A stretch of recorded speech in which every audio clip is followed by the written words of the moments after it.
দাও, বটিটা আমাকে দাও। কি হয়েছে রাবিয়া, তুমি এমন করছো কেন? কিছু না ভাবি।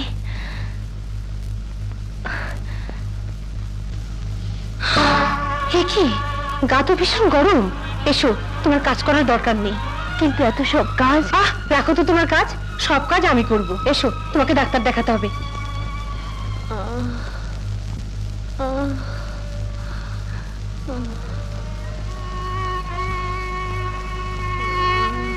ভয়ের কিছু নেই, সামান্য জ্বর হয়েছে। আমি ওষুধ দিয়ে দিচ্ছি, ইনশাল্লাহ ভালো হয়ে যাবে। আমি এক্ষুনি আসছি।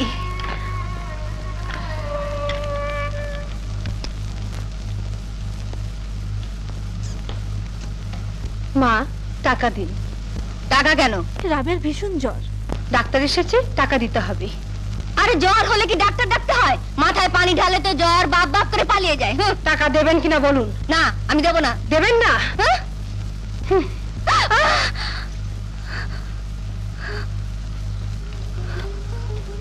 কি সাংঘাতিক মেরে বাবা।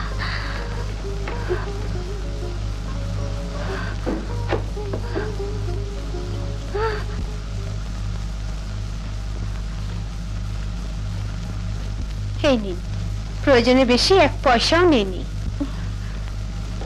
কত টাকা নিলে?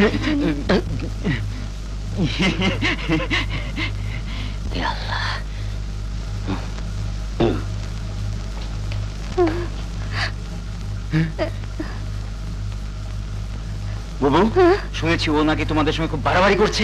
হ্যাঁ রে, আমার লাল কলিজাটাকে জ্বালিয়ে পুড়িয়ে একেবারে কালো করে ফেলেছে। নিন। এই নাও দুলাল, ওষুধগুলো আনিয়ে নাও। আচ্ছা।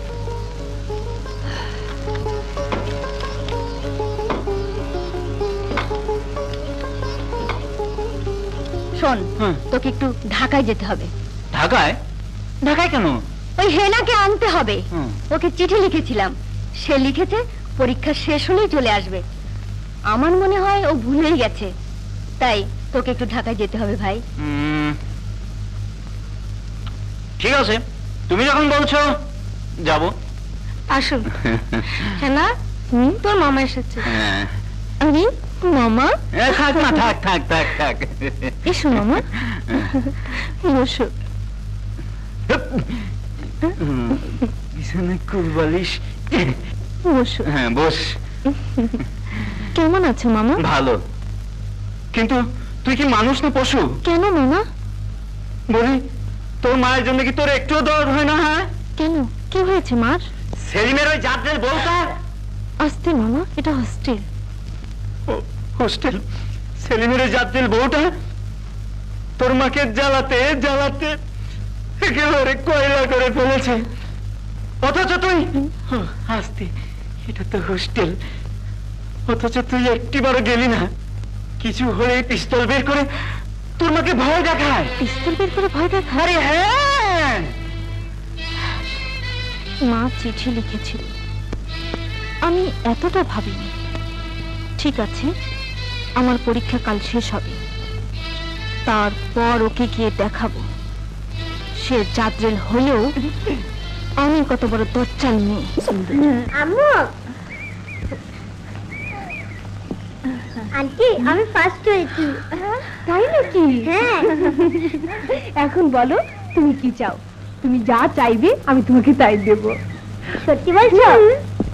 তাহলে আমার পাটা ভালো করে দাও।